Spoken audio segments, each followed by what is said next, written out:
उषा की बाल्टी कितनी गंदी है।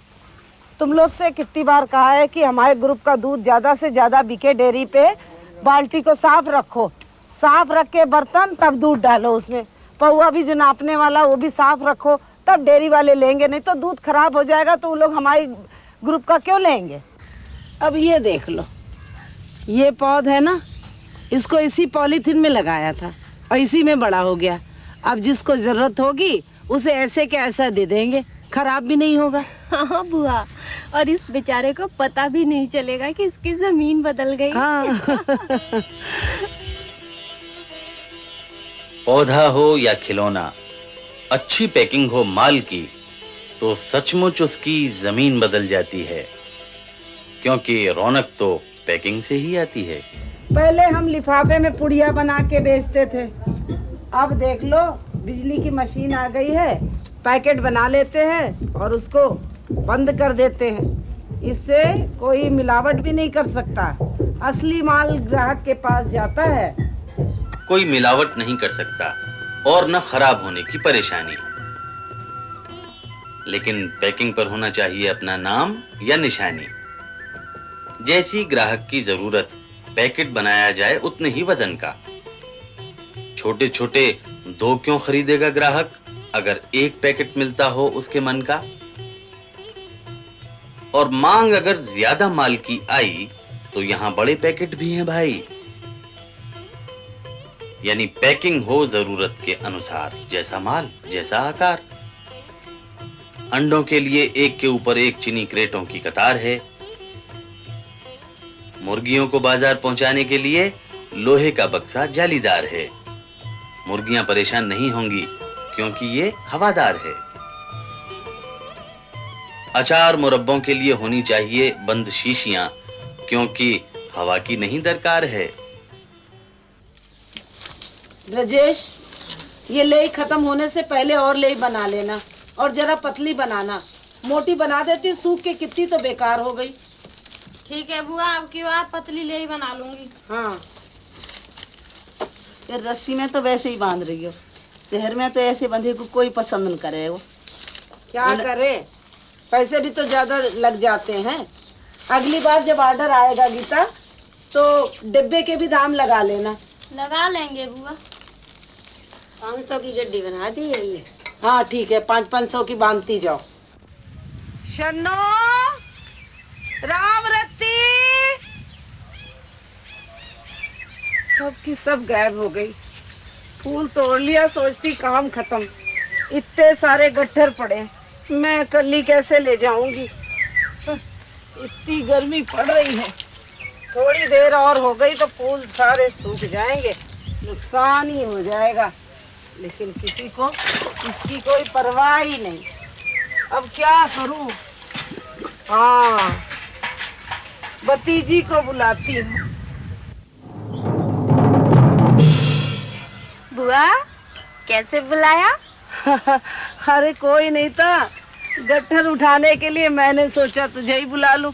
जरा हाथ लगा नीचे से। अच्छा ठहर, पानी डाल दूं, सूखे ही जा रहे हैं, सूखे ही जा रहे सारे, गर्मी से गर्मी। इतना पानी क्यों डाल रही है? अरे भतीजी देख नहीं रही, गर्मी से सारे फूल सूख जाएंगे।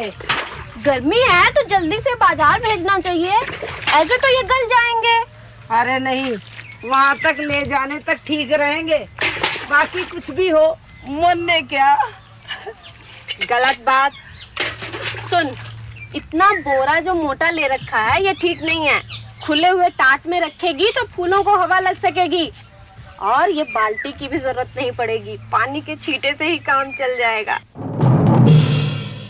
गर्मी आई तो गर्मियों के कपड़े बनाने शुरू किए, सर्दी आई तो सर्दियों के कपड़े बनाने शुरू किए।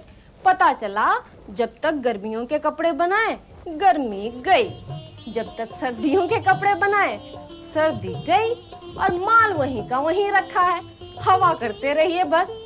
ऐसा नहीं हो बुआ, इसके लिए उत्पादन की योजना बनानी पड़ेगी। गर्मी आने वाली है, उसके 2 महीने पहले गर्मियों के कपड़े बनाकर रखो। सर्दी आने वाली है, उसके 2 महीने पहले सर्दियों के कपड़े बनाकर रखो। ताकि जब मांग हो तो तुम पूर्ति कर सको।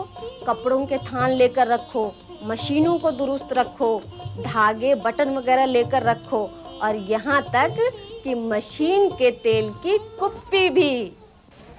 बुआ, 4 तरह के काम कौन कौन से हैं? कितनी बार पूछेगी ये सवाल? मुझे मालूम है कि तुम जानती हो। मैं तो उत्पादन योजना के सिलसिले में दोहराना चाहती हूँ। जमीन से जुड़े हुए, जीव जंतु से जुड़े हुए, उत्पादन से जुड़े हुए और तरह तरह की सेवाएं। हाँ, इन चारों तरह के कामों में उत्पादन योजना अलग तरह से बनानी होती है। बुआ, शुरू में मैंने 4 सुधार बताए थे, बीच बीच में दोहराए थे। अपने उत्पादन की योजना बनाने में उन सब की जरूरत है। बता तो कौन से हैं 4 सुधार? काम का जाल फैलाना, काम को संवारना, उसी काम से ज्यादा मुनाफा और नई कारोबारी। हाँ, इसके लिए चाहिए उत्पादन की योजना, मतलब कि सही जगह पर, सही समय पर, सही मात्रा में उत्पादन के लिए जरूरी चीजें हमारे पास हों। पहाड़ियों से घिरा हुआ ये एक सिलाई केंद्र है नैनीताल का। यहाँ सिलाई करने वाली महिलाओं का ग्रुप है कमाल का। बड़ी शानदार है इनकी उत्पादन योजना। पहला काम किया बाजार का खोजना, उसी के हिसाब से फैलाया कारोबार। तय किया अपने धंधे का आकार कि कितनी जगह कारोबार के लिए जरूरी है, बाजार की यहां से कितनी दूरी है, कच्चा माल यानी कपड़ा कितना लाएं, कितनी महिलाओं को काम पर लगाएं और जिन्हें काम नहीं आता उन्हें सिखाएं। सिलाई के साथ ही शुरू कर दी बुनाई, लेकिन पहले ट्रेनिंग दिलवाई। कितना उत्पादन संभव है एक दिन में? एक दिन में कितना वक्त दे सकती हैं महिलाएं? कितना माल खप सकता है बाजार में? और कितनी मशीनें लगानी हैं हमको? उत्पादन योजना में इन सब का अंदाजा लगाएंगे, और ये भी कि तरह तरह के माल को बाजार पहुंचाने के लिए कौन सा साधन अपनाएंगे।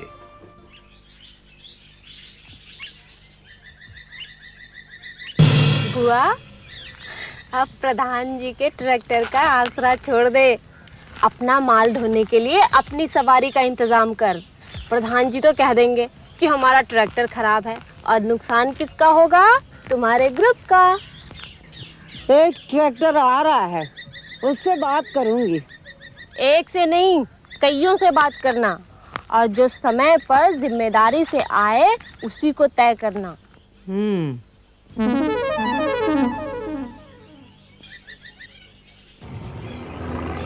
सड़कों पर बहता है ट्रैफिक बेशुमार, कुछ धीमे धीमे, कुछ तेज रफ्तार। माल को लाने ले जाने के लिए जरूरत होती है यातायात की, लेकिन समझ होनी चाहिए इस बात की कि कौन सा वाहन है उपयोगी, किसमें ज्यादा किफायत होगी। शहर हो या गांव, वाहन अपना हो तो किफायत हो भारी, चाहे जहां ले जाओ अपनी सवारी। दूध हो या चारा हो, हाँ, सवारी का सहारा हो। ये न हो तो धंधा पड़ जाएगा शिथिल। वाहन तो चाहिए, चाहे बैलगाड़ी, चाहे साइकिल। और ध्यान से ले जाना बेटा, टोकरियां दब गई तो फिर उसके दाम कम हो जाएंगे, या फिर ग्राहक लेगा नहीं। हैं? ठीक है ना? संभाल के ले जा। बांध ली ठीक से? चलो।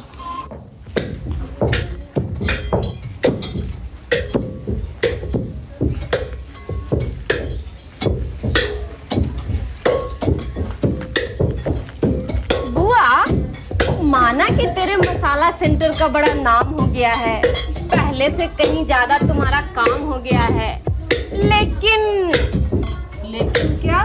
लेकिन अभी उतना ज्यादा नहीं हुआ जितना होना चाहिए। कैसे करे? अभी तो ग्राहक आते हैं तुम्हारे पास, तुम तो ग्राहकों के पास नहीं जाती। मतलब कि कुछ साइकिल रिक्शों का इंतजाम हो, मसाले ला दे जाएं तो बिक्री भी बढ़े और प्रचार भी हो। फालतू बात नहीं करे है भतीजी, काम की बात की और